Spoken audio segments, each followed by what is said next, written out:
Los actores que hacen la noticia, en entrevista para Reporte 100.1. Les contaba hace un rato que hubo un foro muy importante para un seminario que organizó en conjunto la Coordinación Estatal de Derechos Humanos y la Nacional para dejar en la mesa la discusión una vez más de la violencia de género a niñas y mujeres, y yo les contaba que de pronto hay rasgos muy característicos de este fenómeno, ¿no? La invisibilidad que luego tiene en muchos sectores, la normalidad que incluso tienen otros, porque pareciera, ¿cómo puede decir alguien es normal? Sí, hay patologías tan entrañadas, pues tan profundas, que para muchos esto puede ser normal, y la impunidad, que aunque yo decía que en México la impunidad es general en todos los delitos, pues particularmente cuando hablamos de violencia de género es todavía más profunda y más lacerante.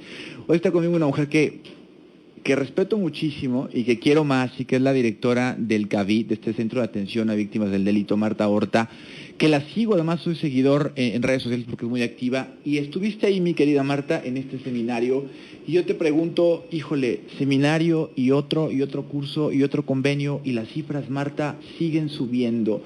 Yo no entiendo en dónde está el hueco, pues, porque acciones hay, instituciones hay, mujeres comprometidas como tú las hay, y las cifras siguen creciendo en México. Fíjate que acabas de decir algo bien interesante, Héctor. ¿Dónde está? Y está en la casa. Pueden haber acciones en materia de prevención y atención a la violencia, pero si no hacemos un cambio estructural desde las familias, Héctor, no, las cosas no van a cambiar. Se pueden invertir cifras millonarias en este tema, pero si no entendemos que es una tarea de todos, donde nos debemos de preguntar desde cuando vamos a contraer matrimonios o lo que se estila también de decir, bueno, voy a vivir con una persona, desde ahí empezar a analizar y ver, hacia dónde quiero que vaya mi familia, cuáles son los valores que voy a transmitir. Es más, que la chava se fije si el joven la controla, le revisa sus mensajes. Es decir, hay que ir más atrás. Revisar incluso, que sé que es muy difícil cuando ya están enamorados este tema, pero revisar incluso cómo es su familia, cuáles son los valores que permean. Por ejemplo, una mujer que se fija en una pareja que tú dices en su casa privilegian que le sirvan las mujeres la comida, que no participen en los quehaceres del hogar, pon tú que no haya violencia física, pero evidentemente habrá una supremacía de él sobre ella por el solo hecho de la condición de género. Entonces, te repito, este es un tema donde todos debemos intervenir, donde evidentemente lo que sí te quiero decir y deberíamos de celebrarlo, porque aunque digamos no ha pasado nada en materia de prevención y atención a la violencia contra las mujeres, Héctor, también creo que este tema no lo poníamos sobre la mesa antes, Héctor. Es más, si nos remitimos al marco jurídico en el Estado, hasta antes de 1987 no había una ley de violencia intrafamiliar.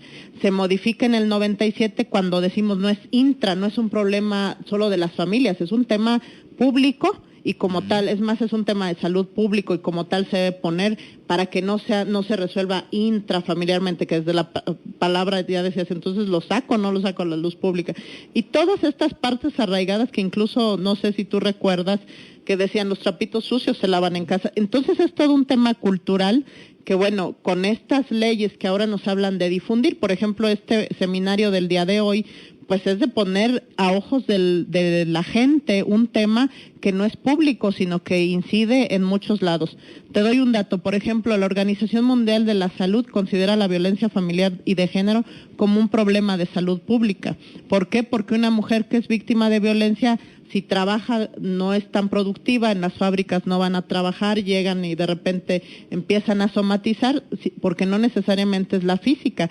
Si viven violencia psicológica, pues no es fortuito que tengan dolores de cabeza que no sepan ni cómo. Se dice que el cáncer es todo esto que traes adentro y esta parte. Entonces, si nos fijamos, es una tarea de todos, Héctor. Yo hace rato les decía a los compañeros de los medios, qué bueno que hoy ustedes abordan esta temática, que les difundimos a aquellas mujeres y a aquellas niñas que todavía no ven la violencia como algo que les pueda pasar a ellas, porque ni siquiera se reconoce todavía, Héctor, que hay violencia emocional, que hay violencia sexual, patrimonial, que tú y yo sabemos que todavía hay hogares donde el señor aunque ella trabaje, el recurso entra a la casa y quien lo administra él es por ejemplo, o que si ella no trabaja, él le dice, no te doy dinero, como si fuera una condición para someterla. Entonces, incluso desde ahí que no hemos socializado todavía bien los temas de violencia. ¿Y qué te puedo decir de la docente, de la social?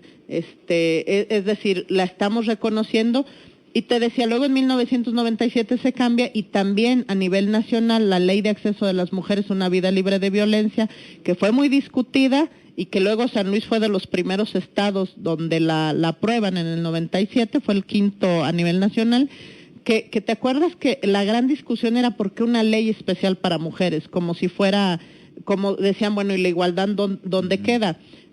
Hemos vencido esas barreras y hoy por hoy te puedo decir que si bien es cierto, las cifras se siguen incrementando, pues por desgracia suceden en el lugar donde se supone que debiera ser el lugar más seguro para las mujeres, las niñas y los niños. Es su hogar, ¿no? Que sí, es su casa. Es Marta Horta, la directora del CAVID, este Centro de Atención de Violencia. Quiero preguntarte algo, mi querida Marta. Tengo un minuto, pero no me puedo ir sin preguntártelo. Yo decía que hay varias sombras alrededor de esto que tienen que ver con la invisibilidad, con la normalidad que tú ya manejabas, pero me parece que la peor es la impunidad. Mientras no haya esta aplicación estricta de la ley, yo luego lo digo y pareciera a lo mejor muy extremo, pero me parece que vivimos en un país donde se simula la aplicación de la ley, porque la ley está. No, la ley está en todos los niveles, estatal, federal, en fin, pero sigue habiendo impunidad de los que violentan la norma, de los que son agresores, Marta, y entonces, ¿con qué valor, con qué confianza, con qué empuje dices, basta ya, si sabes que al día siguiente sale, si es que lo meten, al día siguiente sale y te puede ir peor con el catorrazo? La impunidad me parece que sigue siendo esta brecha que no nos deja avanzar. Y que sobre todo, bueno, tiene que ver también con que el delito no es considerado grave, Héctor. Tú lo dijiste muy bien, alcanza fianza. Por eso, en el estado de San Luis Potosí, teniendo esta premisa, sabemos que la denuncia no es necesariamente la forma de desactivar la violencia. Es más, hay experiencias donde hemos tenido que acudir a salvaguardar la integridad física y emocional de la mujer, separándola del lugar, incluso resguardándolo en refugios de alta seguridad, no solo en el estado, sino en el país, porque aquí el tema es que no solo el ámbito penal, porque va a salir la persona ya sea bajo fianza o porque no se integró bien el procedimiento. Obviamente el CAVID asuma la parte que le toca, que es coadyuvar con el agente del Ministerio Público, pero sí creo que en la medida, Héctor, de que socialicemos este tema, de que lo pongamos en la luz pública y ofrecerles que en el Centro de Atención a Víctimas del Delito pueden ir aún antes de que inicien un procedimiento para hablarles de cómo se integra una querella, que luego es lo que las personas no saben, piensan las mujeres que con ir a denunciar ya van a ir a castigar al agresor, y no. Hay que acreditar una serie de situaciones, y en el CAVID lo que hacemos, Héctor, es acompañar a la víctima para que no solo en la parte jurídica, sino con el apoyo emocional y social y ver qué va surgiendo de cada situación, se pueda desactivar este tema. Aquí lo complejo es que son decisiones que no es lo mismo, Héctor, que en la calle me pegue una persona que no conozco, a que me pegue aquella persona con la que tengo en promedio 3 hijos, con la que me mantiene, con la que qué voy a hacer si me salgo con mis niños. Entonces, la carga que le dejamos a las mujeres que toman esta decisión es grande. Yo quiero invitar a las mujeres, a las niñas, a las adolescentes, incluso varones también hay, que vivan violencia, que se acerquen a las instituciones, en este caso al Centro de Atención a Víctimas del Delito, y evidentemente tenemos que caminar a establecer una cultura de legalidad, y yo estoy convencida que ahora con la reforma penal, donde podremos estar a la vista de todos lo que hagamos, desde los peritos, los abogados, los ministerios públicos y todos,